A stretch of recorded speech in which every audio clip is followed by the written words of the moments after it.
Did you know that drug policies can vary widely across the globe? These differences impact millions of lives. Today, we're diving into drug policy models, responses, and ethics. First, let's explore drug policy models. There are three main types: criminalisation, decriminalisation, and regulation.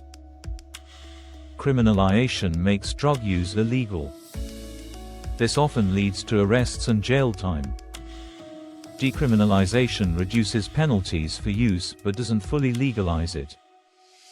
Regulation allows for legal use under specific conditions. Next, let's look at criminal justice responses. The system often relies on punitive measures. However, many jurisdictions are shifting toward more supportive options. Diversion programs redirect individuals from incarceration to treatment. Treatment courts focus on rehabilitation rather than punishment. Lastly, re-entry supports help individuals reintegrate into society after serving time. It's essential to discuss ethics in drug policy. Confidentiality is crucial for those seeking help. Mandatory reporting laws can conflict with privacy. A human rights framework emphasizes dignity and respect for all.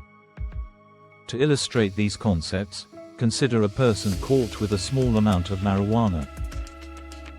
In a criminalized model, they're arrested.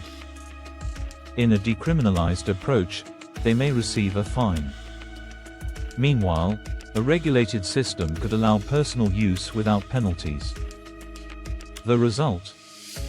Different experiences and outcomes for individuals. In summary, understanding drug policy models helps us grasp their social implications. Awareness of criminal justice responses leads to better support for affected individuals. Prioritizing ethics ensures respect and dignity for all. If you want to learn more, visit the link in the description. Let's keep the conversation going. Don't forget to like, subscribe, and share.